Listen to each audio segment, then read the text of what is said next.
If I've said it once, I have said it 100 times.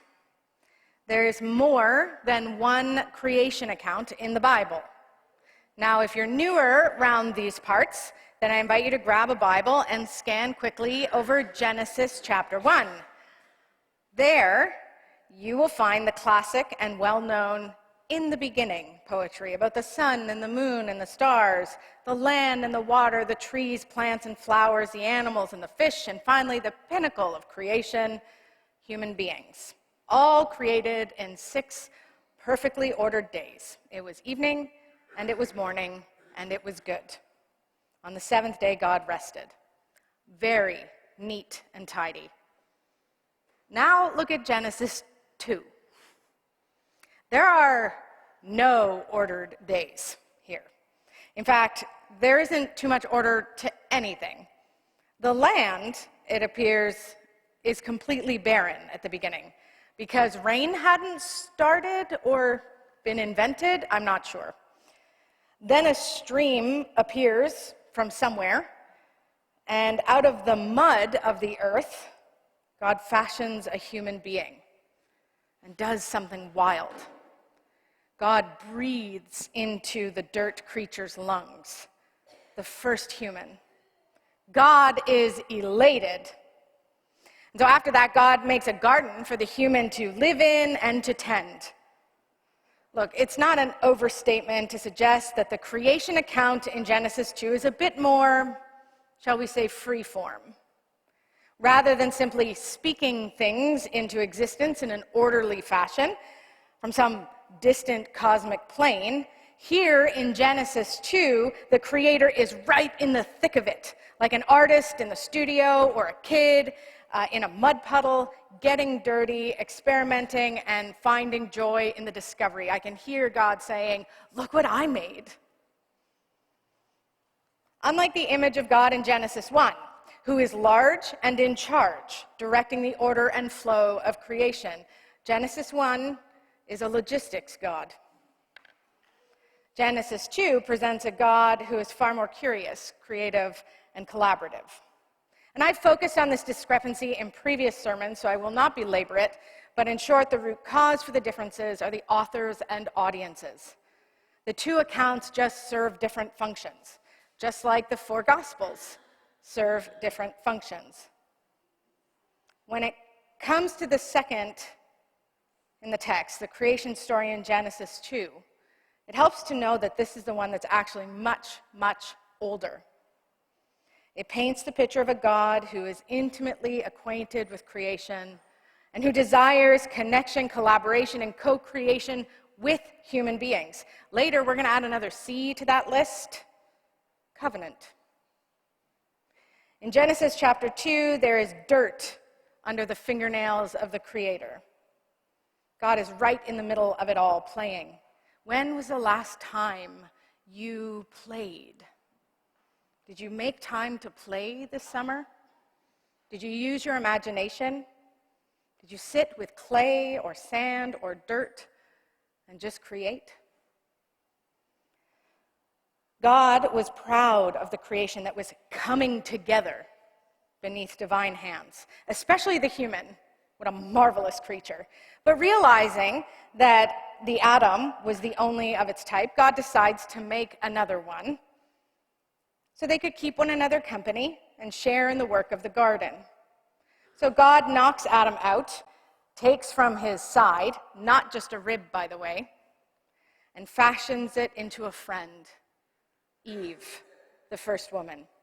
Flesh of his flesh, bone of his bone. Think of it less like a subordinate and more like cellular division. Do you remember mitosis from high school biology? I know you do.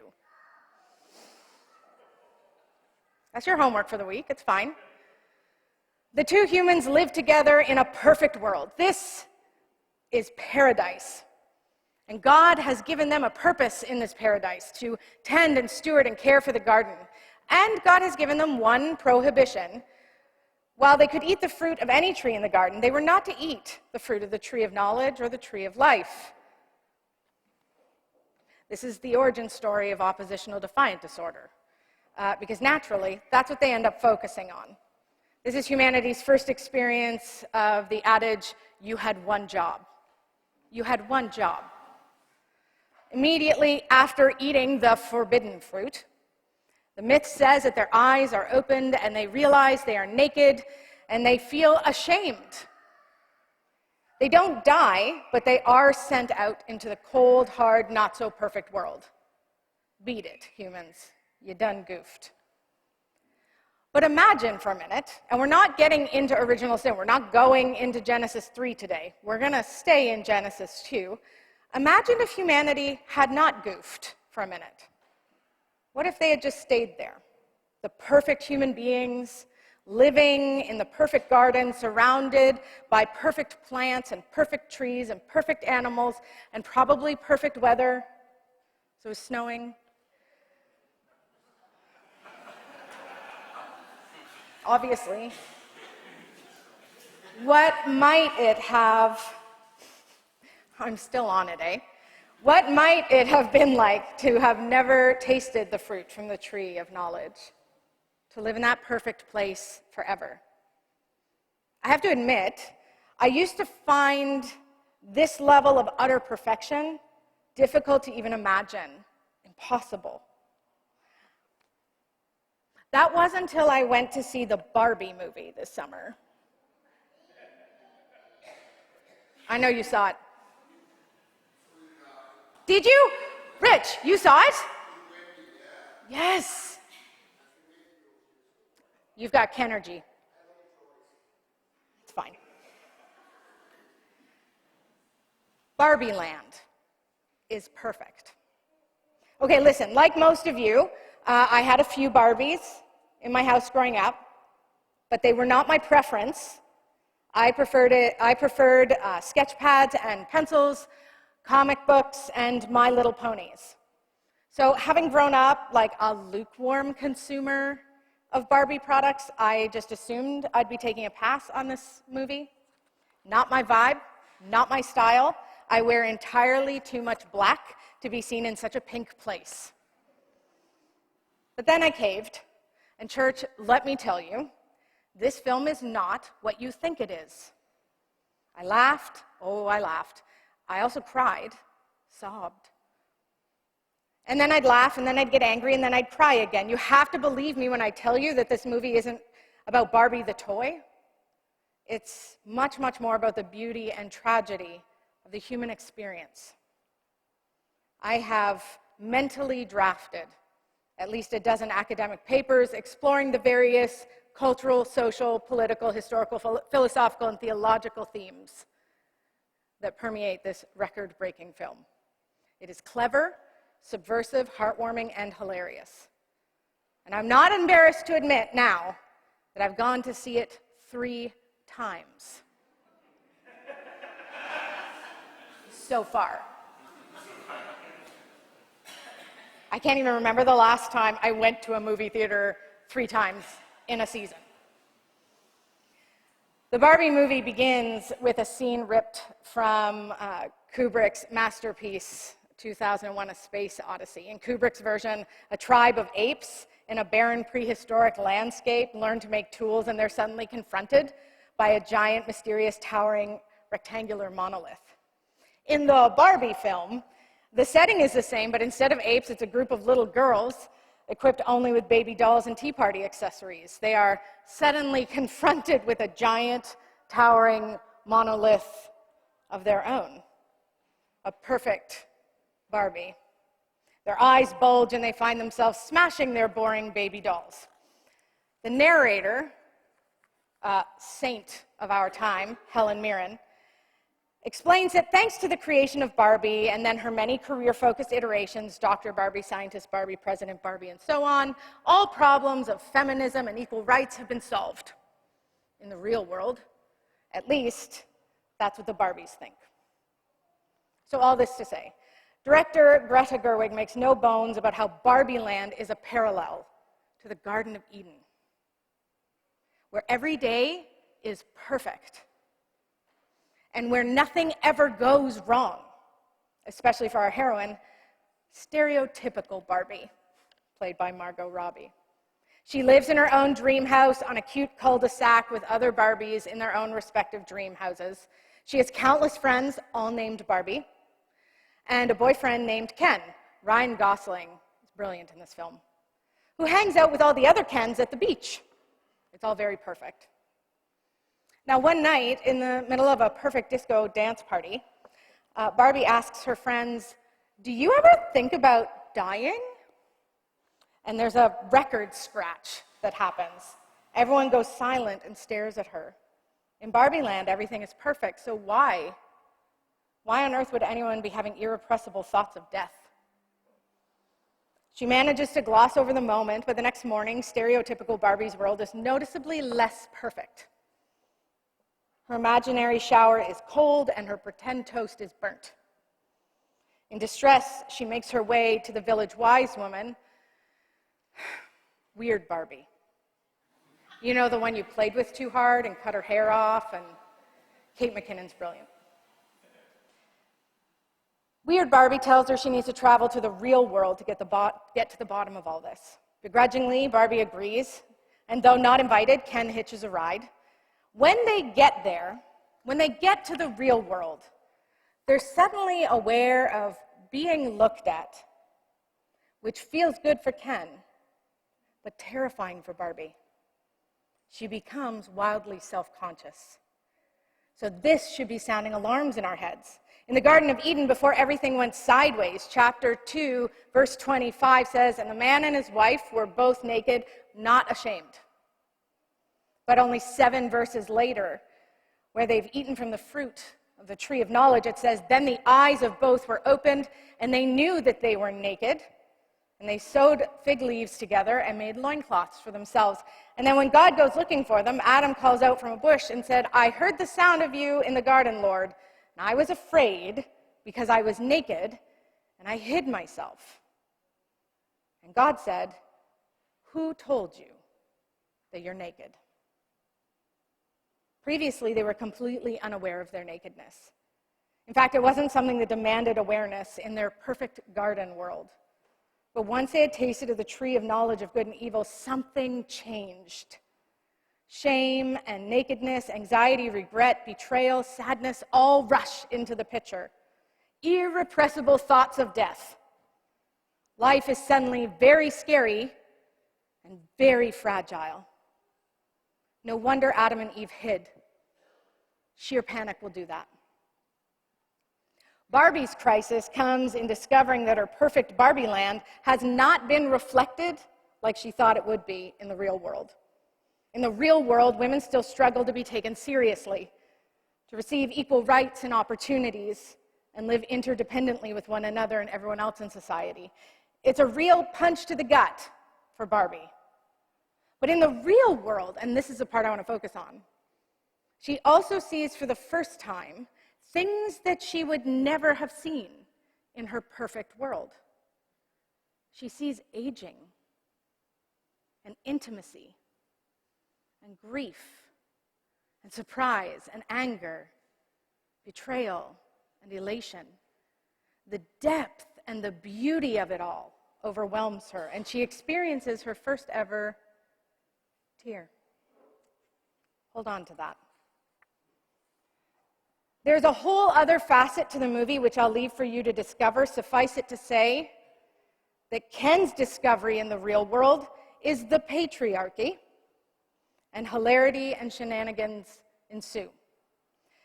Make no mistake, the issues of equality and gender roles are important conversations, and we will have them.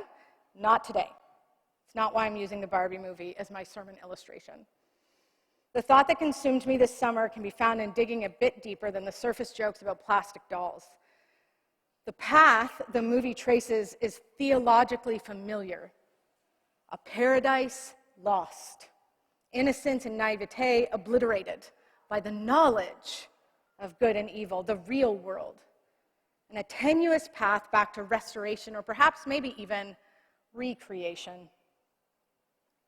The Barbie movie even includes a profound reflection on being created for a purpose by a creator. I hope I've sold this to you. You need to go see it. Report back. There seems to be some built-in interrogation of the Genesis narrative here. Would it truly have been better for Barbie and Ken to have continued living naively in paradise? Everything was perfect there after all. No cold showers, no bad weather, no fighting, no disease, no dying. Seems pretty idyllic. Or did gaining knowledge of the real world, the world outside of their perfect lives, actually make them aware of their free will and invite them to live better, more fulfilled lives? At one point near the end of the film, the creator holds stereotypical Barbie's hands in her own. And she invites Barbie to simply feel. While a sepia-toned montage of video clips and images flash across the screen. Images of the trials and tribulations of human existence, of infancy and its fragility, of childhood and its play, and adolescence and its frustrations. It all streams before our eyes, the heartbreak, joy, and pain of adulthood, relationships both made and broken, the challenges and celebration of aging and aging and aging, and yes, even dying. And under the images was a simple melody and a soft, angelic voice singing these words: I used to float, now I just fall down. I used to know, but I'm not sure now, what was I made for? Because I don't know how to feel, but I want to try. I don't know how to feel, but someday I might. I think I forgot how to be happy. Something I'm not, but something I can be. Something I wait for. Something I'm made for. And when the camera comes back to Barbie, her face is utterly tear-stained. But she's smiling. It's not perfect, but it's real.